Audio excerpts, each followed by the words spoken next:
Hello, good morning, everyone. Nice to meet you here online. My name is Kevin. I hope both you, yourself, and your family are doing fine in this special year. Today, I'm honored to present MLOps in HM and how we apply it at a scale.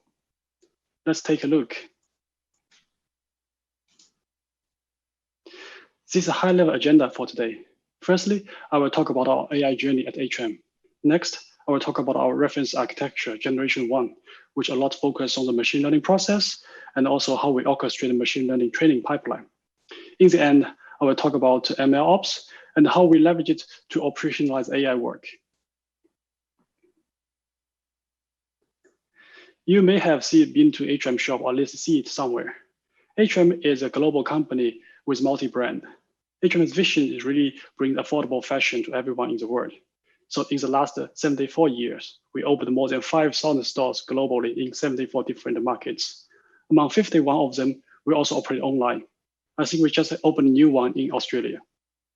HM is very good at scaling the physical retail model. Pretty much go for the high street and follow where the shopping bag goes. However, at 2015, 2016, we saw our business model is under attack. In one side, given our size, it's become more and more difficult to manage the business by human manually. Also, we see dramatic change of the customer behavior and lots of competition from online. So we took a mission, explore how we can leverage AI and data to do business decision support. We partner with some consulting firm, handpick some fruitful use case and start a proof of concept. In 2017, those proof of concept was successful. So we start to industrialize them and also deploy them in different countries. Also, we realize the importance of data. So we first time start to establish our data platform since then. 2017, we established AI department as a function in HM Group. It was a really big thing for us because in HM Group, it's the first new function in last 10 years. Also, we start to define our way of working, governance. At 2019, it was very fruitful year.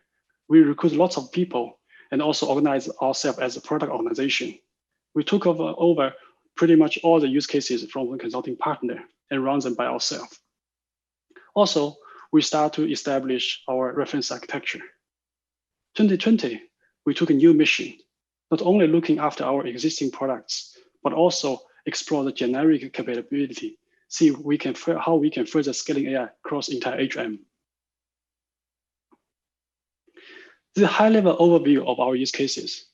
You can see pretty much it's covering entire HM value chain, from design buying to logistic, sales, and also marketing.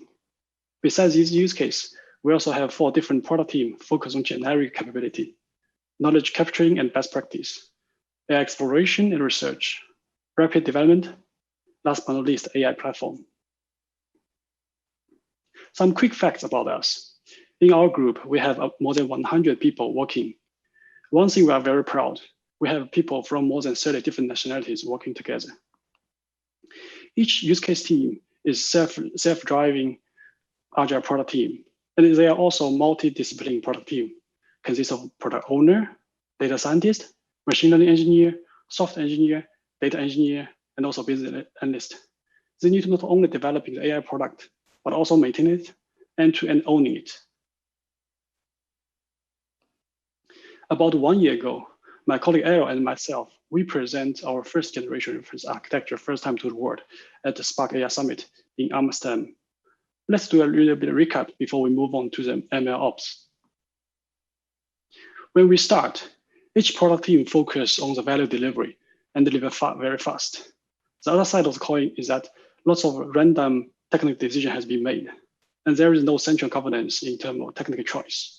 So it leads us to a very fragmented architecture landscape in the entire group. This certainly doesn't help us to further scaling the use cases. So we took one step back. Even if each of the product team, they are solving different business problems, potentially using different technique. However, the process are very similar. At the top, you have a machine learning training pipeline with multiple steps. At the bottom, you have a model deployment pipeline, also with multiple steps. In the middle, you have a few key concerns. like how to automate it, get an end-to-end feedback loop, and also get a fast feedback loop. End-to-end monitoring, not only monitoring your infrastructure, but also your model performance.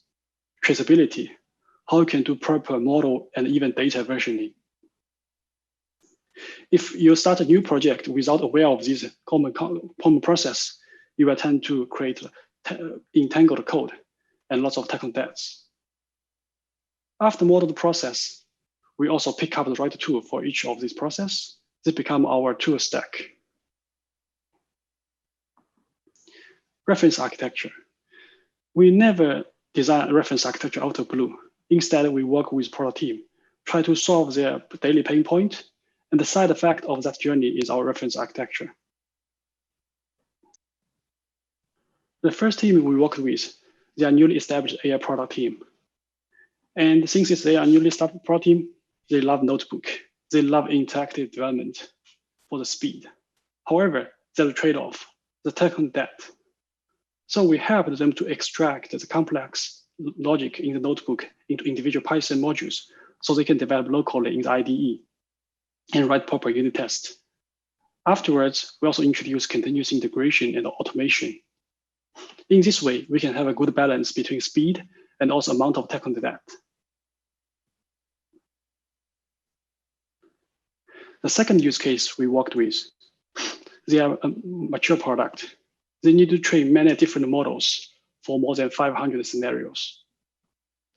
Each model for each scenario, and each scenario represents a model for specific geographic location, like country, type of HM product, like the ladies t-shirt, and specific time, like autumn, winter season. And then each scenario also contains multiple steps. This is pretty much like a giant computation graph, or also known as directed acyclic graph.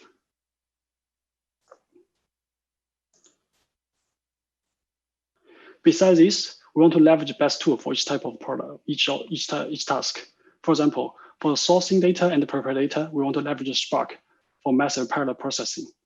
Then for the feature engineering, model training, and also optimization, the size of data is smaller. And also, there may not exist parallelism algorithm. So we want to leverage Docker container. So what we're really looking for is an orchestrator be able to run this DAG and also leverage heterogeneous computation platform. So we introduced Airflow. And more importantly, we deploy Airflow on top of Azure Kubernetes service. Pretty much each task in your DAG become a single container pod. It will either call out external Spark cluster to finish a data preparation task, or it will run the computation locally inside a container. This gives an advantage of elasticity. When there is a large DAG running, the cluster short of resource, new virtual machine will join the cluster. And once the DAG is finished, it will be recycled back. Also, we leverage cloud native service to deploy additional Airflow components like Azure Postgres database and FastShare. In this way, the cluster becomes much more reliable and we can minimize our maintenance effort. In addition, we also apply some tricks to solve Airflow dependency management issue. Often, when you introduce a new library into your task, and once you add this task in your DAG and import this DAG into Airflow, Airflow will trigger the cluster cascading import. And then in the end, you have to also make this additional library available in Airflow scheduler to make it work. This creates a dependency between your application, your DAG, and Airflow infrastructure. How to solve it? Well, people from Java world heard about reflection. There is a similar technique in Python. So by leveraging reflection in Python, from the code here above, you can see that you can call specific tasks in your DAG without actually import it. I write a Medium post about it. Please feel free to check it out. I put a link down below. Where we gradually solve problem for each individual product team. What's the next step? We have even bigger mission. How we can really scaling and industrialize AI across HM. One initiative we started this year is building our MLOps practice, which is a standardized way to run the AI product. And also we start to build our own AI platform based on this practice. There are many key concerns in MLOps. For example, how you can keep a model version compatibility. How is your model approval process looks like? What's the format of your model? Is it pickle file? Also pickle file plus the requirement.txt. How about all the data preparation step? Maybe Docker image will be more suitable Docker model format. How is your model deployment strategy looks like? What type of model metadata you want to keep track of? Git commit ID? How about all the configuration parameter? And even how about all the model training data? I will try to address some of them in the rest of this talk. In high level, there are 3 building blocks in MLOps: model training, model management, and also model deployment. This reminded me the concept of message queue in computer science.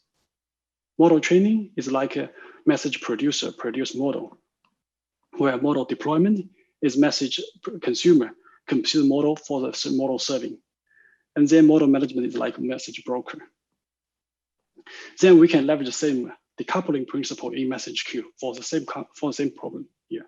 If we have well-defined interface between these 3 components, we can pretty much evolve each of these components individually. This is very important because machine learning and MLOps is really an emerging area. We want to stay current and leverage the best tool for this. So we picked up a best tool for each of these 3 components at current. For example, Databricks, Airflow / Kubeflow for the model training pipeline. MLflow, we see that's the most mature solution today on the market for the model management.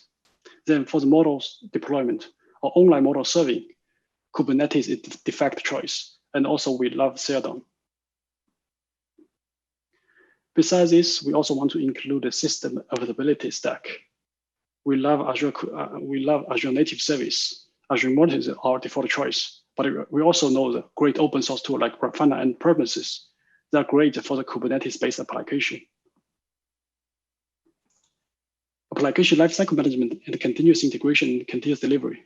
They are also very crucial here. They are the glue layer to put all the MLOps practice together. Last but not least, looking at the whole MLOps stack, it's so complicated. We need infrastructure as a code to be able to automate all the infrastructure setup. Model deployment. As I mentioned in the beginning, we see there are 2 types of model deployment choice: more interactive one or the automated one. Depends on your product lifecycle. If you are new product, lots of interactive development, we prefer Kubernetes. We prefer Databricks-based architecture plus continuous integration and automation. This can keep the speed and manage the technical debt well. However, if you are a more mature product, have the challenge of scaling and automation, we think either Airflow or Kubeflow-based architecture will be better to orchestrate your pipeline. Few words about Airflow versus Kubeflow. Kubeflow get lots of attention in the last 1 year, and I like some of these cool features like artifact management, lineage, and also caching, where Airflow has been there for many years from Airbnb. Since introduction of the Kubernetes executor, I think Airflow are very similar with Kubeflow. So personally, if start something from scratch, I probably will pick up Kubeflow. However, we already have extensive usage of Airflow. I don't see clear motivation to migrate Airflow towards Kubeflow. Model serving. In software engineering, there is established process how to deploy your product or your model. For example, you can either deploy your product or model straight into production, or you can do shadow deployment. Basically, you have the new version of the model deployed parallel with the existing version of model, but it will not return the response back to end user. In this way, because it will also hit the traffic, you can also monitor how it performs. Then you can also do canary deployment. Basically deploy the new version of model and existing model in parallel and split the traffic like 50-50. So that's another way you can compare their performance. In data science and machine learning, we also talk about expand strategy. For example, A/B test. Basically, you divide all your customer population into different experiment group. Then the router here will help you to route a corresponding user request into corresponding model based on the experiment group. Then you can evaluate each of the model. Also, multi-armed banded model routing become quite popular recently. In this concept, the router will always try to route the majority of client requests into best performing model. For example, model A here. It will also route a small partial end request randomly into other models. How to keep track of the best performing model? Well, feedback loop. There will be external rewarding system keep provide feedback to the router so it can keep track of which model perform best. For us, the model serving or model prediction, online model prediction, is more than just REST interface and also pick a model. You can see it as inference graph like here. You may have some input transformation and also output transformation. You may also have more than one model. Here, two models chaining together. Then for each of model, you can either do multi-arm banded routing or the A/B testing routing. CLM supports this kind of advanced inference graph. That's why we see it's a good fit for the model serving. In the end, let's talk about model management and lifecycle and take a look at how the entire MLOps process looks like. In high level, you have 5 stages: model development, backtest, model approval, staging, and production. When you start, the developer will check out the new user story, create a feature branch, finish the coding, and make a PR. This will trigger the PR pipeline, which will do mostly the static code check and also security scanning. In the end, it will also trigger the new CI pipeline, namely training CI pipeline. The training CI pipeline will take the new code and deploy it into one of your model orchestration pipeline and train the model. In the end, it will result a new model in MLflow model registry with a version dev. Also, it will trigger the backtest pipeline. In backtest pipeline, it will leverage infrastructure as code, bootstrap a new infrastructure, deploy the new model in here, and run all the basic backtests. Afterwards, then some designated role in your product team will log into Azure DevOps here and examine the important KPI of model training pipeline and also best test result. Hopefully, he or she will approve the model. Then this will bump up the model from dev to staging version. And also it will trigger the auto deployment of the model into staging environment. In the end, another designated role in your product team, like your PO, will again log into the Azure DevOps and examine the model in the staging environment, hopefully approve it. This will trigger another bumping up of the model version from staging to production. And the same also triggers auto deployment of the new model into the production environment. You see, Azure DevOps, Azure Pipeline, this continuous integration, continuous delivery framework, acting as a glue to put all your MLOps practice together. We love automation, but also we believe that for some critical step, it's important to have a human in the loop. Some takeaway I would like to share. MLOps is very complex. Instead of, in the beginning, start to draft architecture, it's important to take one step back, think about what kind of problem you are trying to address. What kind of process do you have? And which kind of a role you have in the team will be involved. Then start looking at the architecture. Also, the tech stack of MLOps is very complicated. Pretty much the entire product team need to manage not only the data science workload, but also the infrastructure, like Kubernetes, Airflow, Kubeflow, Databricks, monitoring solution, you name it. Then it's very difficult to set up such a team. So instead, we think it makes sense to centralize some of the key infrastructure and then run it centrally, then offer them as service for each of the product team. Last but not least, if possible, leverage the cloud native service from beginning. This will give you advantage of the speed. Then only when you feel the existing service in cloud cannot fulfill your needs, start to developing something your own. This concluded my talk. Thank you very much. And don't forget to provide feedback.